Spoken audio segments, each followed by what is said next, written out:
Hello, I'd like to welcome everybody today to a very special session of Lunch with Layne. And I'm actually having one of our most requested individuals, um, eh, Professor Jeffrey Harrison, and who is retired, but was a professor at the University of Florida for many years, taught contract law, copyright, antitrust, and economics. And Professor, I got to tell you that you've got so many fans in terms of students as well as attorneys that have contacted me trying to get you on Lunch with Layne. So I very much appreciate you appearing today.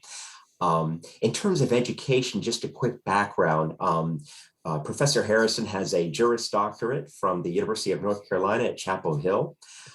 He also has an MBA and PhD in economics from UF, and as well as a Bachelor of Science from UF. Very smart guy, and one of the rare individuals I get to call Doctor.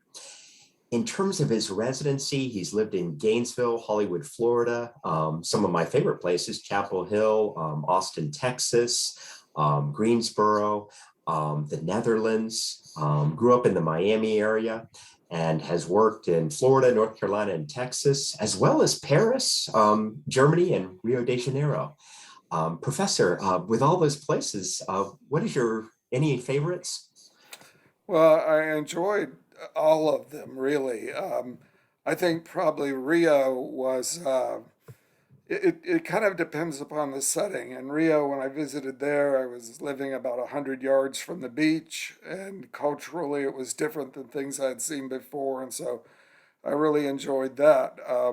But I'd say Rome would be my favorite, and that's because I have family in Italy, and most of them they were from southern Italy, but most of them have settled around Rome, and so I feel very comfortable there. Thank you. Yeah, and I'm so envious being able to travel around the world. Those all those places are on my bucket list, and Rome is definitely near the top. In terms of awards and accolades, I just wanted to say this is some very brief highlights of Professor Harrison's careers, but he's published numerous articles. And when I say numerous, many books, including, wow, this reads just like an amazing T14 list: Michigan, Vanderbilt, Columbia, Cardozo, Texas A&M, Michigan State Law Review, amongst many others. His casebook on law and economics is in the third edition, and his nutshell on law and economics is in the sixth edition. And his work has been repeatedly cited by numerous courts, including the United States Supreme Court, and by authors of other scholarly works. That being the case, Professor Harrison, thank you again for joining us, and I'd love to jump right in with some of the questions we've been given. First one is, you've written a lot about this and certainly discussed it. How has diversity benefited the law school experience and helping us produce better lawyers in general? Yeah, well, I think it's critical. I mean, the material you learn in class, the substance of the law you learn in class, but what you learn through diversity is that people can take reasonable points of view that are not the same as yours, and if you're in law, you have to be open to that. I always say that the most effective lawyer is one who knows what the other side is going to say before they say it. And until you're exposed to an environment in which you listen to other people, I don't think your ear is trained to do that. And my follow-up question would be to that, and certainly when you're talking about diversity, we could examine many dimensions or elements, class, race, gender, first gen. Um, do you consider law school institutions currently institutions of privilege and entitlement? I do. And now, maybe it's not as much that way as it once was, but if you think about it, from when you're born, there's these filtering mechanisms, your parents graduated from college, what your high school counselor was like, And you have to go through all of those filters, and only I think the people most likely to survive all those filters come from a privileged background. And that doesn't mean there aren't exceptions. There are lots of exceptions, but those people have to work harder or be luckier. I think luck plays a big role in it. In my case, coming from a working class background, my hook was I did really well on standardized tests. So, unlike, say, my playmates from the neighborhood, I would be sort of pulled out of the pack and pushed to do other things. Thank you. Yeah, I'm also one of those individuals that tends to do better on the standardized test, not quite as well as you know on law school exams. But can I ask you, it's interesting what you said. I know Spinoza had actually talked about chain of causation. We are the product, right, of Right. everything in our past. And can I ask you, what can professors do? What makes a good professor in terms of shaping students? Ah, wow. I I'm know. sorry, a good professor from what was the last part of what you said? What makes a good professor in terms of shaping law students? Um, that's a really good question.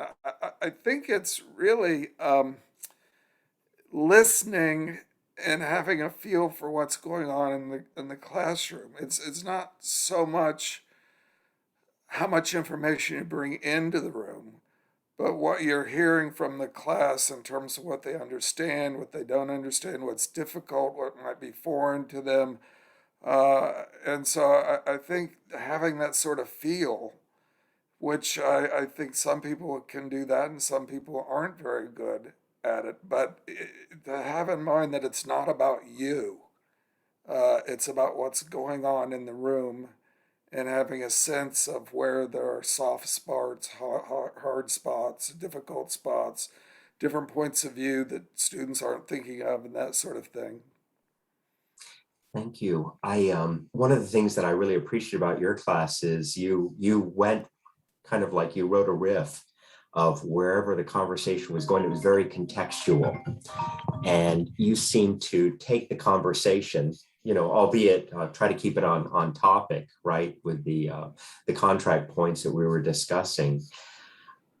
One of the things that you wrote about was that anyone or almost any professor can teach someone that scored 160 plus on an LSAT.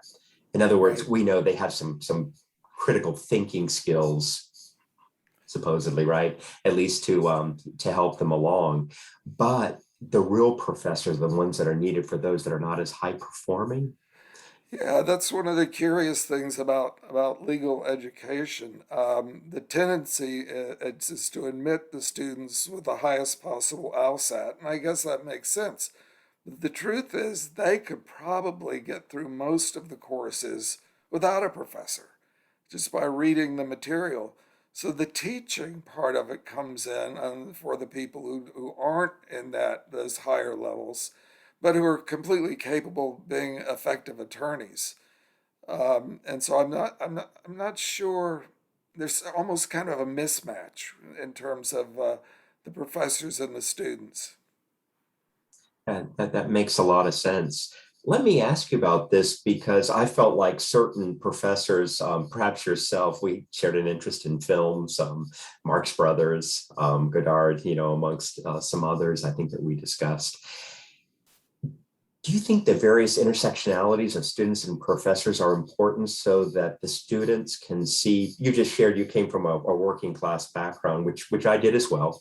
I come from some educational privilege, and I'm happy to admit that, but kind of a working class background. Do you think professors should share more of this, their life and professional journey with their students? Um, Yeah, it depends on what it is, I think. I do think that we have predominantly in legal education teachers who had a privileged background. And I don't think they can relate completely to the needs of the basic student in a state law school. I can think of examples in which I've heard a professor talk about something that would be completely over the heads. I don't mean over the heads in terms of more difficult to grasp analytically, but a sort of a cultural reference that would not be obvious to anybody in the class. Yeah, that makes a lot of And sense. that's why I've written about hiring more for more diversity in teachers, not just in students, but in teachers also. Thank you. And can I get your feelings? You've written a lot about this, about the all or nothing one exam grading structure Right. that law schools typically use a lot, utilize. And by that, just so that my students and everyone else understands, this is mainly going out to pre-law students, although I think you're going to have a lot of fans in law school watching this as well. We have one exam at the end of the semester, typically, in a lot of the classes. And does this serve as an accurate representation of their knowledge? Wow, I don't know. That's a tough one. And it's even worse than what you've experienced. There are some schools, in fact, that rather than at the end of the semester, there's one exam at the end of the year. Meaning, let's say you're taking contracts and it's 2 semesters long.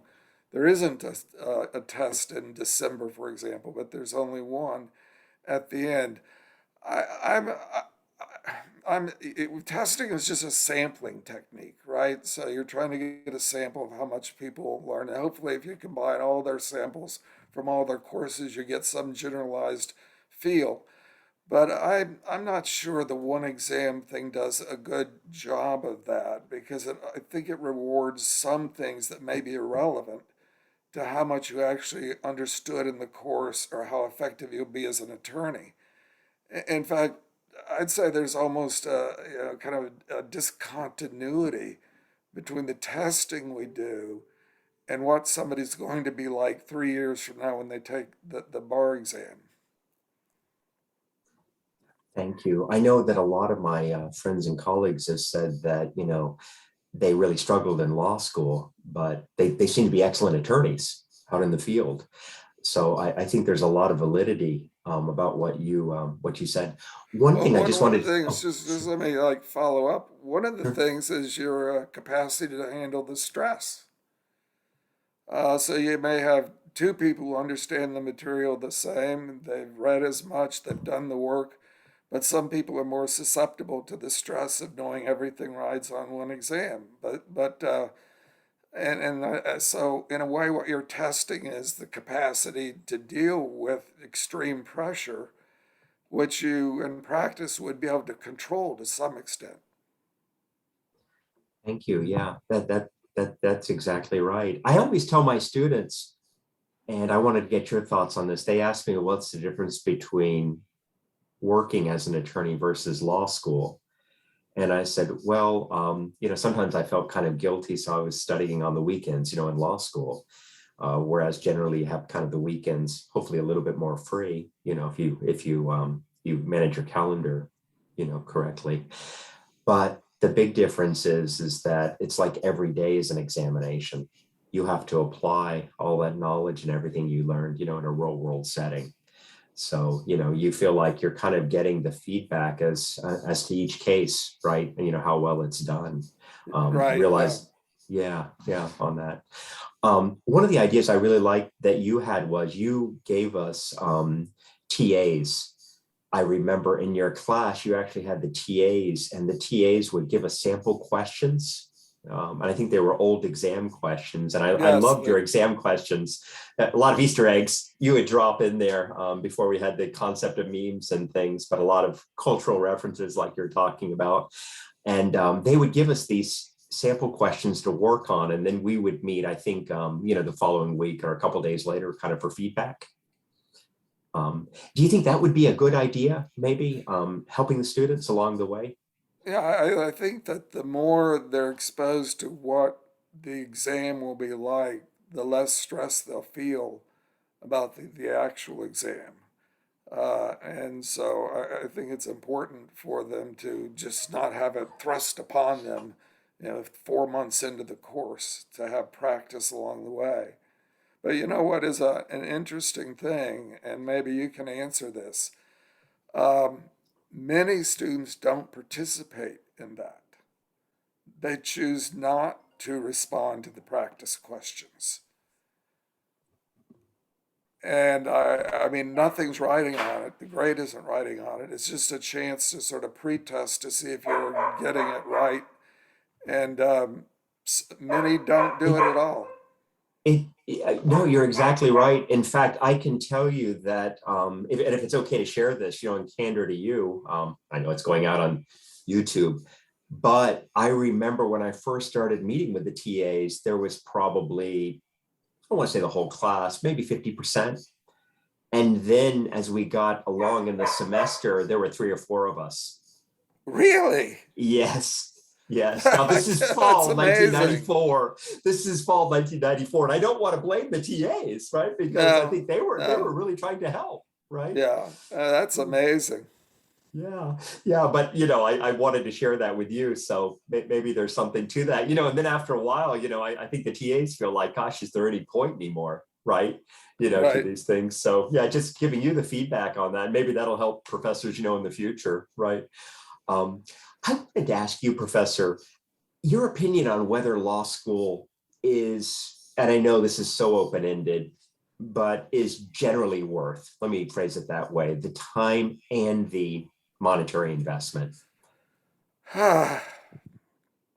Well, of course, there are actual studies. If you're talking just about the financial end of it, then there you could view it as an investment and what the rate of return is to the investment. And I don't know what that is, and partly I don't know what that is because it varies dramatically based on the school you went to, where you were ranked in that school, what your first job would be, and so on. But I would say this, that if you don't think you love it, then it's not worth it, especially in the market today.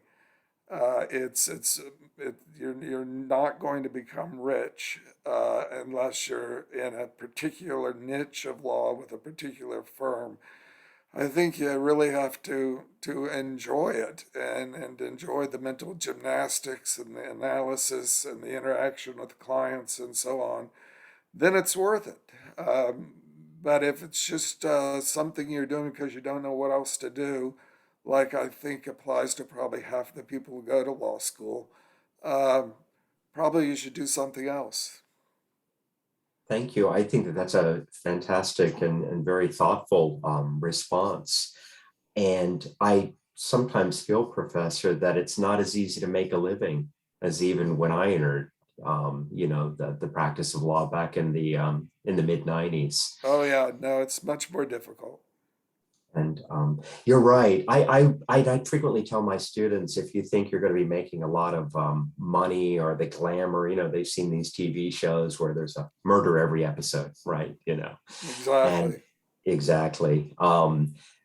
If you're a type A OCD type, law can be wonderfully rewarding and you thrive on adrenaline, which I think, I'm not going to point any fingers at certain attorneys, but, that happens to motivate, some of us. But you're right, that motivation maybe intrinsically needs to come, from within, right? Right. I think is what you're saying. I was going to ask you, is it worth it to go to T14 schools? But I think you partially answered that question. There are some studies out there, if I'm correct, that says that if you go to T14 schools, I know we come up with all these arbitrary rating systems. I don't remember the T14 when I was younger, but somehow it's come to the forefront, with my students, pre-law students. Is it worth the investment? And, I've told my students, go for it if you've got those, the skills and everything. But it comes with a caveat. You have to join one of the big law firms, and those salaries that start at 160, 180, right? Which you and Yeah, I know exactly. is a spike on the salary curve. There I, is. yeah, exactly right. And it sounds like I would love to get your economics analysis on this. What I've seen, Professor, is the 40 to 60 range, 40 to 60,000 starting salaries for the vast majority of students. And then there's, a few in between. There's another spike at around 160, 180 from what they call big law, right? That occurs, but the volume underneath that spike is much smaller, right, than the 40 to 60. Oh yeah. Um, yeah, spike. So the majority of my students, just in terms of statistics, right, are going to not going to be making a killing, so to speak. No, absolutely not. I mean, that's why it's important that there be some meaning for you personally in it, because it's for the vast majority of people, it's not going to be about the money. Thank you. In fact, I don't know. Are you a fan of Viktor Frankl? I know I'm throwing this in Who? there. Viktor Frankl, Man's Search for Meaning at all? Um, I, Viktor Viktor Frankl had a theory that the motivation is has to come as part of the process itself. In other words, the happiness or reward comes from the doing, right? right. Yeah. And rather than the achievement itself. Well, yeah. I mean, that's a pretty hard leap to make, but absolutely. Yeah, you got to enjoy the ride. Absolutely. I wanted to ask you, enjoying the ride, how does living in Gainesville relate to the success or failure of our students at UF? Well, you mean living in Gainesville? I Yeah, mean, it's, living and well, studying. I don't, I'm not, it's almost more living in Florida sort of thing. I don't think Gainesville, I mean, there are lots of small college towns that turn out students who will get big firm jobs. So it's not so much the Gainesville problem. In a way, it's Florida. We're not New York or San Francisco or L.A. or Chicago. Um, Maybe that's changing a little. I don't know. I know that our law school is currently trying to do more in terms of finding jobs for students with large firms. Um, so it's not Gainesville per se, just sort of the market. Thank you. Yeah, I always feel like a hypocrite telling my students, get out of Gainesville, sometimes get out of Florida, go to where the opportunities are. Yeah, Um, and it's not just about the money. For me, it's about opportunities, and hopefully the self-actualization route, right? For yes. them. I'm with you, on it. I feel like a hypocrite. I got about what a quarter mile down the street, from UF laws. So probably not a good example on that front. Um, a question to you is how important do you think it is to admit first generation law school or traditionally disadvantaged students to the law schools? And what do you think it adds or takes away from the classroom dynamic? Wow, well, you're hitting a kind of a sensitive thing with me because my philosophy would be that all financial aid be based on need. And that would do a lot for first generation students. I don't really understand the idea of subsidizing students who could pay for themselves at the expense of subsidizing students who couldn't pay for themselves. So I think that the university and the law school here have in fact scholarship funds for first generation applicants now, and I think it's a tremendous idea. I think it enriches the school, and I think it also enriches the profession because these people can relate to people who, in the past, have had to talk to attorneys who really couldn't relate to their problems and understand the nuances of the problems of people from lower income groups. Thank you. That's one of the things I love about my job is the diversity of students that we have at the University of Florida. And I think I'm not sure who's mentoring who sometimes, Professor, with me. I've learned so much just from the inclusiveness of our students. In your opinion, has it been improving or not improving in regard to getting more first gen or these traditionally disadvantaged students? I would, I don't know how effective the university and the law school scholarship funds are. I know they have money set aside for first generation students, but those students have to have already scored very high on all the standardized tests and gotten through all the filters. I'm not sure how effective it is. And one thing that sort of offsets that effectiveness is the most schools, at all schools, I think, not just here, the emphasis on rankings and having to to admit students with the highest scores. It really, it's an odd thing. It actually cuts against diversity because what you're going to get students who are essentially alike. They were highest achievers on standardized tests, high GPAs, and or could afford to pay for bar LSAT preparations, didn't have to have a second job, let's say, while they're in high school or as undergraduates. So, to the extent the scholarships exist, that's a good thing. The emphasis on rankings, I think, undercuts it. You. I remember, Professor, I was sharing this with you, and I made a lot of copies from libraries of the free LSAT exams. And I bought a $50 Barron study manual, which Oh, is probably yeah. not this thick. Yeah, that was the extent of my LSAT prep, right? I think you could pay a lot more now if you want to. Absolutely, for sure, right? And depending on your privilege, a lot more. Um, the law school, that brings up a good question. Back in the day, I can tell you with some degree of certainty, it cost me about $48,000.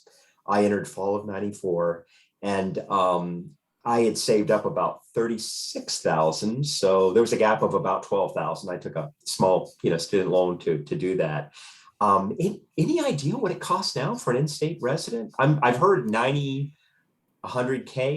kind of being about average. I actually don't know, but I'd say it's multiples of what you experienced. Certainly. And I think that kind of plays into the equation that you were just talking about, right? Even if Yeah, we are making more. Yeah. but just to flip it over, because of the rating emphasis, a lot of students are given a free ride. Thank you. Yeah. So it's less expensive for them by a long shot. And that's something I want to segue into the next question about school culture places significant emphasis on school rankings. And I think all of us are feeling, pressure on that at the educational institutions. I want to get your thoughts about how you feel about the ranking process in general, and particularly U.S. News World Report. We just put so much value, or it seems like society in general puts so much value on that. Um, I've just been listening to a Malcolm Gladwell has a series of podcasts called Revisionist History, and he just did 2 units on the ranking system, 2 entire lectures, and it was very interesting. I mean, I don't know how relevant this is, but in fact, the whole ranking thing came up sort of as a marketing trick when U.S. News and World Report was trailing Time and Newsweek back in the 80s. There were 3 news magazines: Time, Newsweek, U.S. News and World Report. U.S. News and World Report was doing terribly, so they cooked up this idea of the rankings. And it has essentially become the focus of every university, every department, and every law school. And according to Malcolm Gladwell, as he puts it, it's encouraged them to do the opposite of what they should be doing. you. I'm going to probably, when we finish everything today, I want to ask you for some links, if it's okay to share with our viewers, maybe to this podcast. I think that would be really, really enlightening. Um, do better ranked law schools really produce better lawyers? I, I, I don't see why they would. Um, that's a really interesting way to put it because the rankings don't really have much to do with the quality of the lawyers, which actually should be the only thing that matters in the ranking. But nowhere on the U.S. News and World Report list of things they take into consideration is there anything about what you're actually producing. Um, I don't see any reason why it should. I mean, last weekend, recently, I've been working on an antitrust case with a fellow who graduated from the University of Wyoming. He's one of the smartest people I've met, and one of the most effective attorneys I've met. On the other hand, I've worked with people in consulting on antitrust who are from Harvard and Yale, and they are also bright. But if you didn't tell me where they graduated from, I would not be able to tell you based on the quality of the interactions I've had with them. Wow. Wow. Thank you for sharing that. And that is some incredible insight, I think, on it. This is such a deep dive that I want to go into a lot more.